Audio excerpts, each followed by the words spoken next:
We're back on. We had just finished talking about the Emmett Till lynching and the repercussions of that. Talk about some of the other things that you did at that time. One of the interesting things in Louisiana at that time was Earl Long had come back into power. He had been in power and he had regained the governorship. And we were about to have a lively session of the state legislature because Earl was going to be there. And we only had two or three, well, up until this point, we had 2 or 3 cameras. And we thought to ourselves, wouldn't it be wonderful if we could get cameras into the legislature to be present at committee hearings and be present on the floor of the Senate and on the floor of the House. And it happened at this time. We knew that we were going to get some new badly needed cameras, another 4 or 5 cameras. So we would have, for the first time, cameras we could spare to go up to Baton Rouge, about 80 miles away. And then we got to thinking, if we are going to take film in the legislature, we have to figure out how we're going to do it. Are we going to ask the legislators if we can come in and shoot? If so, who are we going to ask? Are we going to ask the Speaker of the House and the President of the Senate? Are we going to ask the head of some committee that has to do with admission to the floor? And if we ask them for permission, isn't somebody going to say, you can't do that, that's not dignified, we've never had cameras in the legislature before, God knows what will happen, it will ruin the legislature. And some old fuddy-duddy is going to say, no, you've got to stay out, we will not have cameras in the legislature. So we thought, well, why don't we just try not asking anybody's permission, just go in and set up the cameras. So we went in one day when the legislature was having its first day in session, and it was going to meet at about 1 o'clock, and we went in about 9:30 or 10 o'clock in the morning and set up cameras in the middle aisle of the floor of the House and the floor of the Senate.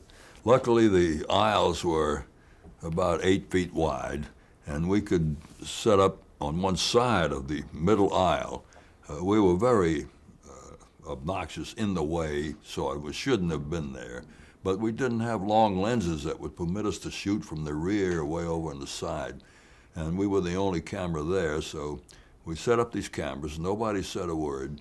And some days later, people began to wonder what we were doing there, and they got the impression they must have gotten permission from somebody. And Louisiana turned out to be the only state in the Union that has cameras in the legislature that never got permission.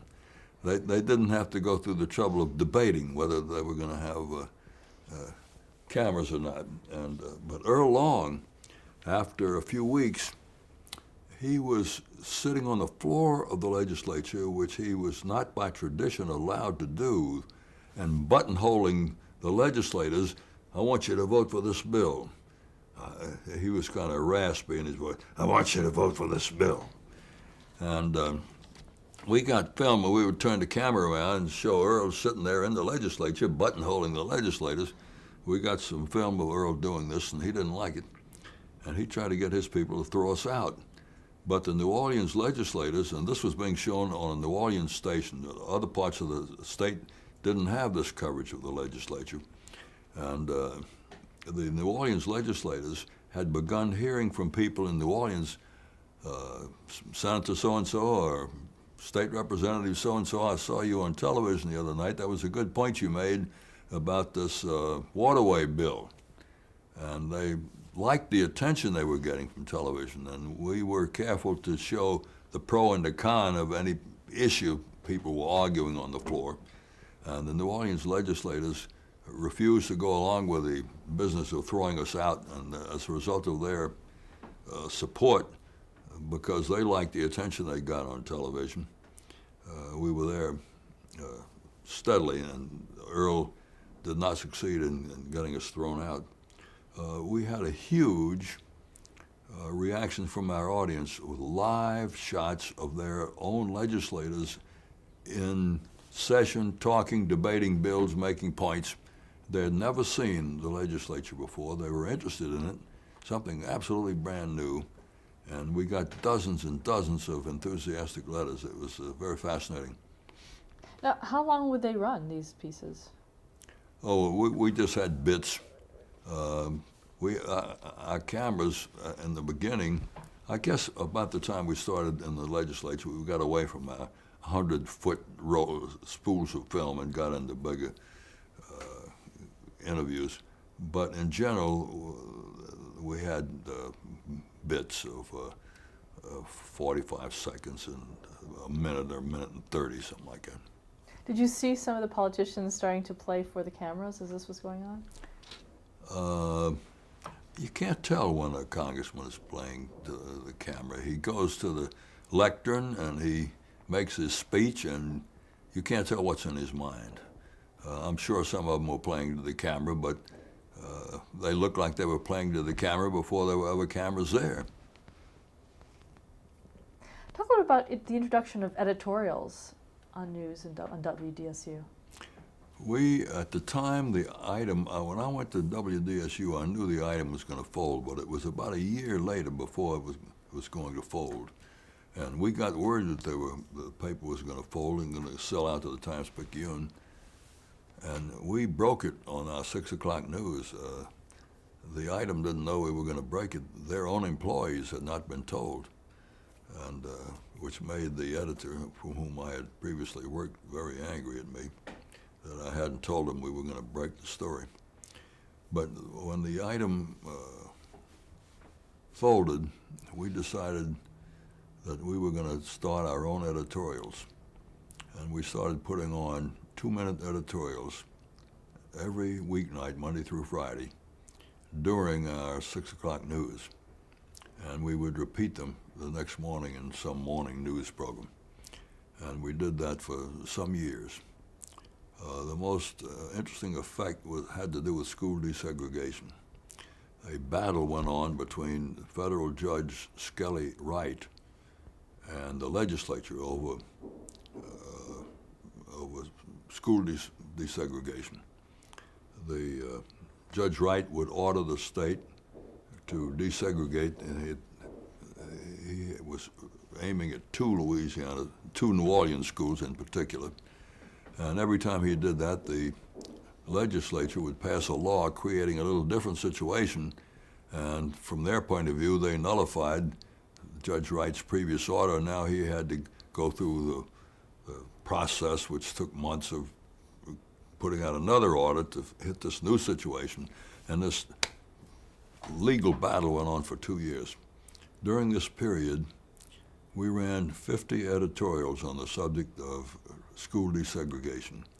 The burden of our editorials was almost entirely some variation of a theme that, there's some demagogues who are talking about they're going to resist desegregation. They're going to resist any federal order.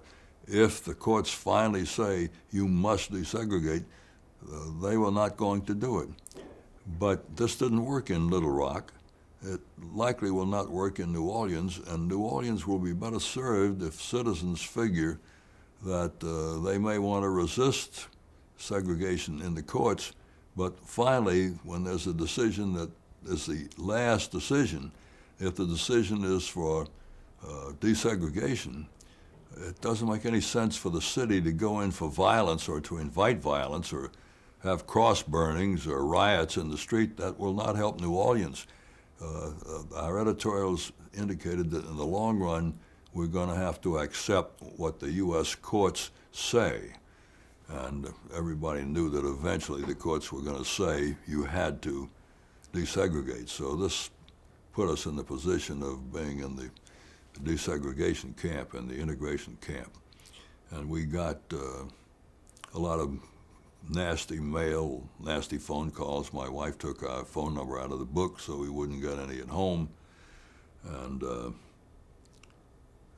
we persisted with these editorials. During this time, 2 years leading up to school desegregation, the Times-Picayune didn't touch the subject. The Times-Picayune editorially, in the news column they had some stuff, and on the editorial page they didn't mention what was going on, indicating the fear and the caution that affected the major newspaper in town on the subject, and indicating it took some nerve for the owner of WDSU to authorize 50 editorials on the subject of segregation. When finally the decision came down that there is going to have to be desegregation on such and such a date, in this school and that school, there were people in the streets. They were angry. They had angry placards, but there was no riot. And it's possible that the editorials we did, which appealed to common sense, they didn't raise any big flags. They weren't passionate, but they said, New Orleans will be better off if we realize that we're going to accept the court decision on this when it comes to either accepting the court decision or going off into chaos.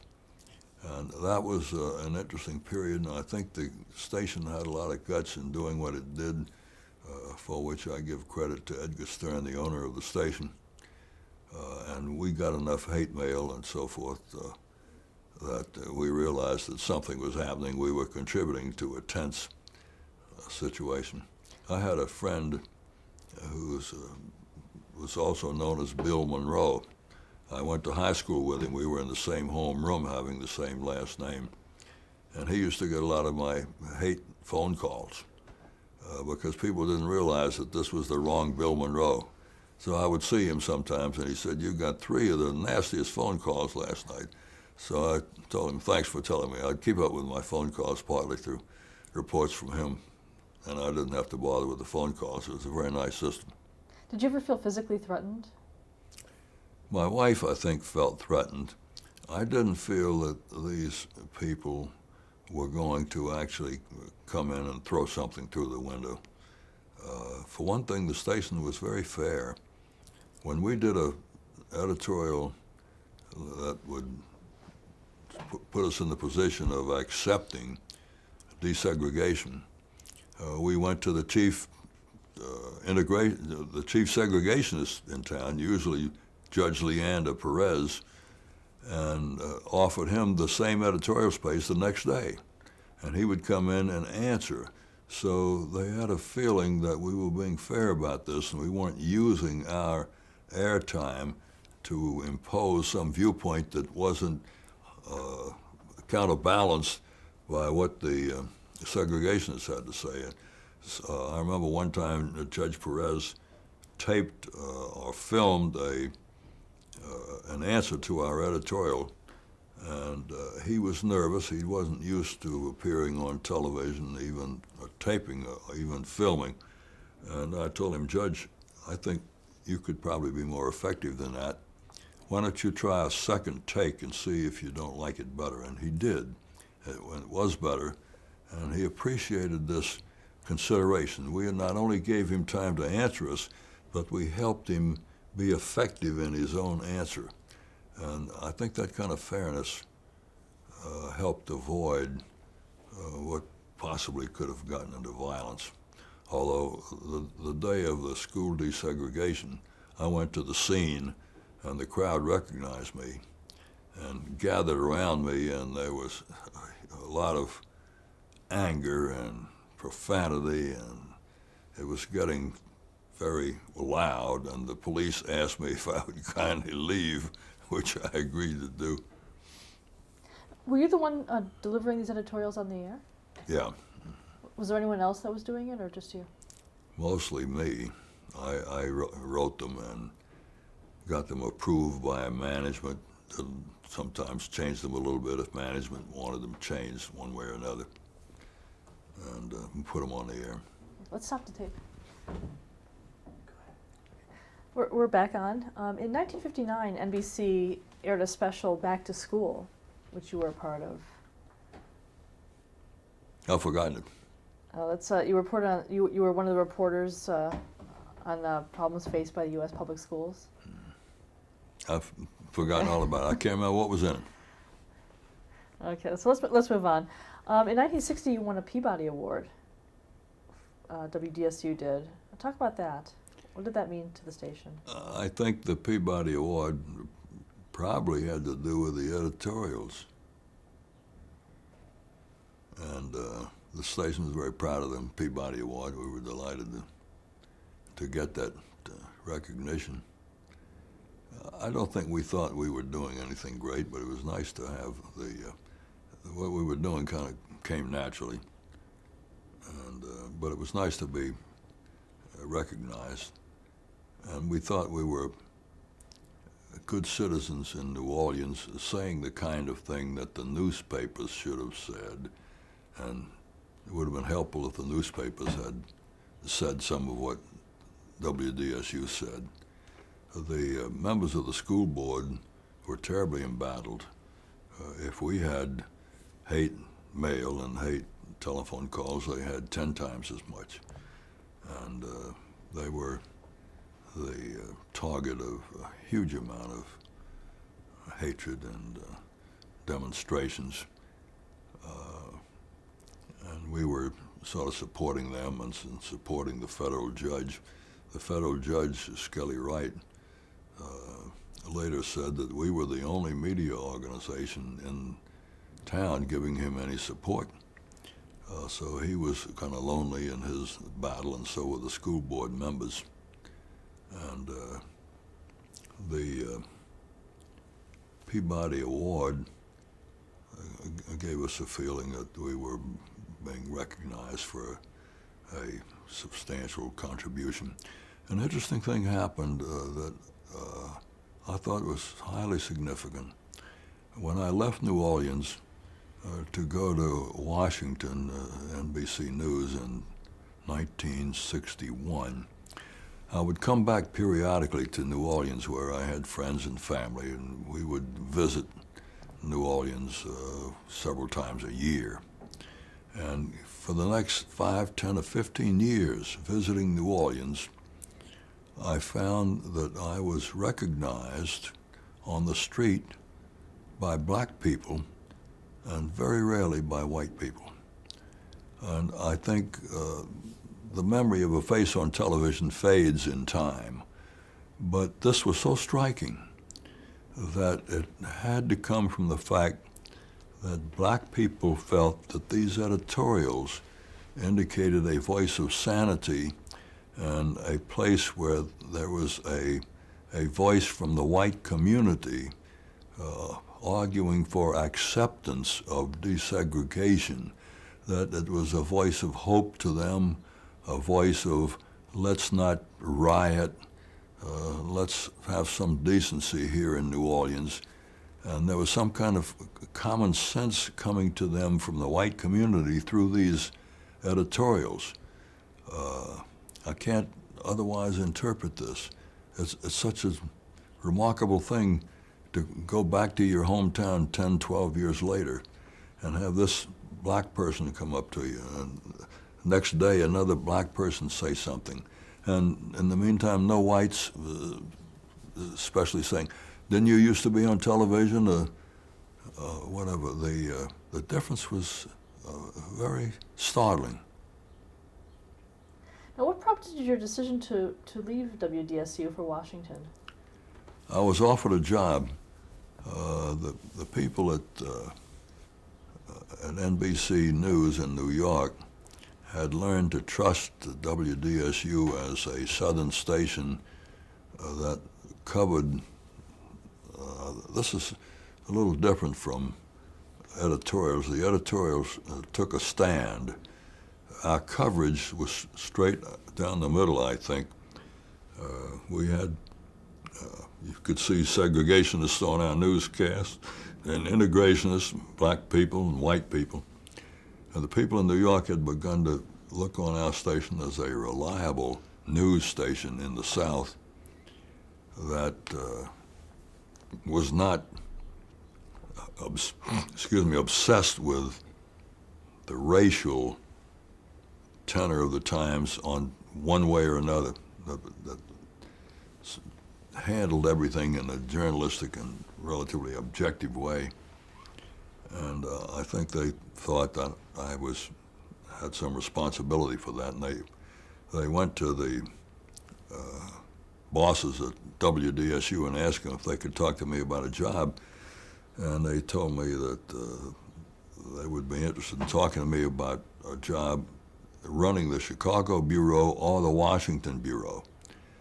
And I talked to my wife and got back and told these folks whom I had met, whom I knew, that I'd be interested in a job in Washington, but not in Chicago. And a few weeks later, they offered me a job as bureau chief in Washington. Was it a difficult transition? It was kind of a difficult transition. The people at the bureau, the correspondents and the editor types behind the scenes, a bunch of nice men and women, were not impressed with anybody coming to take over, be chief of the Washington Bureau from New Orleans. Had no Washington experience whatsoever. And I could tell that there was some muttering and some belief that the people in New York were out of their minds to put in charge of the Washington Bureau some character. It wouldn't have made any difference whether it was New Orleans or Miami or Detroit or any place. But with no Washington experience, you come in to run the Washington Bureau. And there were people who didn't believe this was going to work, so I had to live through that. But this disappeared after a while. How did you take charge? What did you start to do? Well, I had some troubles. I put out some memos occasionally, signed my initials, BM. The guys soon caught on to the fact that this is the same thing you'd see in the hospital for bowel movement.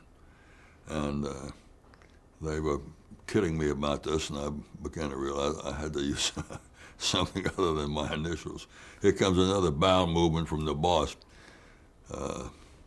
So there were some rocky moments, but I didn't have a great deal of trouble taking over. I knew about running a news organization, and I knew that the bureau chief in Washington is not terribly important because the Huntley-Brinkley program had its people directly in Washington.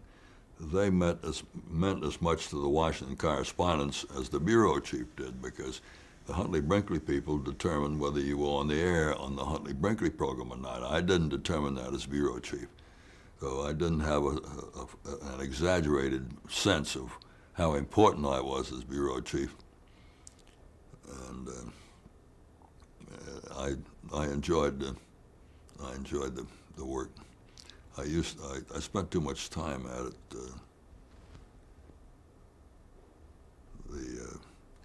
I had to stay there, get there fairly early in the morning. I'd stay there through the Huntley-Brinkley program, which put me home a little bit late in the night. But I lived very close to the station, just 10 minutes away from the station. The station was on the outskirts of the District of Columbia, because that was where high ground was for the tower that the station used. The station was owned by NBC. The other networks didn't have their own owned stations in Washington. So I lived in Montgomery County, just across the line from the district, just 10 minutes away from the office, which was very helpful. Now, was there a hierarchy among the journalists in Washington? A hierarchy? Yes. Yes, I think so. It would depend on how much airtime you were getting and what airtime. The people who were frequently on the evening programs, the CBS, ABC programs, as well as NBC programs, the guys and the gals, there were few gals at the time, who showed up on those evening programs regularly, they were the stars of the network, and they felt kind of big, and they were recognized as such by the other folks. Sometimes complained about not getting on the evening programs enough, but the celebrity factor makes for a differentiation among the broadcast journalists. Did you appear on camera as well during that time? No, NBC had a rule which I well understood and agreed with, that the bureau chief was not eligible to work on the air. That's not the case now. Tim Russ is bureau chief, and he's very much on the air. But in those days, the rule based on the fact that if you were a bureau chief and you appear on the air, when you're on the air, you're competing with the correspondents working for you. And that puts you in a little bit of an unfair position.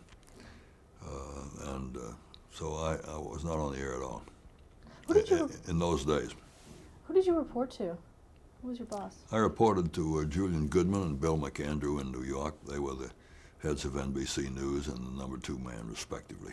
And both of them happened to have been in the Washington NBC bureau previously, before they went to New York, so I had the advantage of a couple of bosses in New York who knew how the Washington bureau worked and what the needs were and so forth. And how much contact did you have with them? How often did you have to deal with them?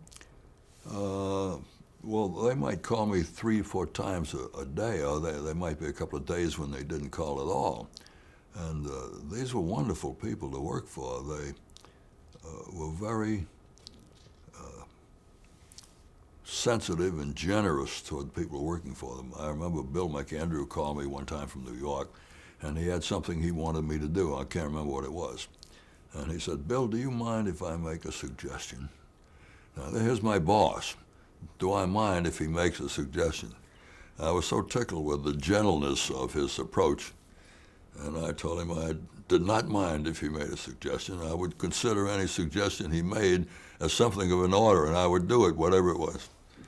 So they're just good human beings, and they were a pleasure to work for. I've often thought how if you can have good bosses at different times during your journalism career or in any other thing, it makes all the difference in the world. How did you assign your stories? How did I? Assign the stories. Mostly I did not assign the stories. The stories were generally assigned by the Huntley Brinkley people and the people who were running the different programs. Okay. And so what were your basic day-to-day duties in terms of? Well, my basic day-to-day duties were having to do with staffing, with hiring new correspondents, with settling disputes. A producer wanted to fire a cameraman because the cameraman had lost a whole day's worth of film on his way back from someplace to Washington. And I settled this dispute without firing the guy. There are things like this that go on, and we talk about changes in programs and internal administrative stuff. And at the radio television correspondence dinner, I found out I had to seat 20 different tables of people, all of whom wanted to sit in the one table NBC had right in front of the speaker. And this doesn't have much to do with journalism, but it's one of the duties that the bureau chief has in Washington, which is a pain in the rear. Stop there to change the tape.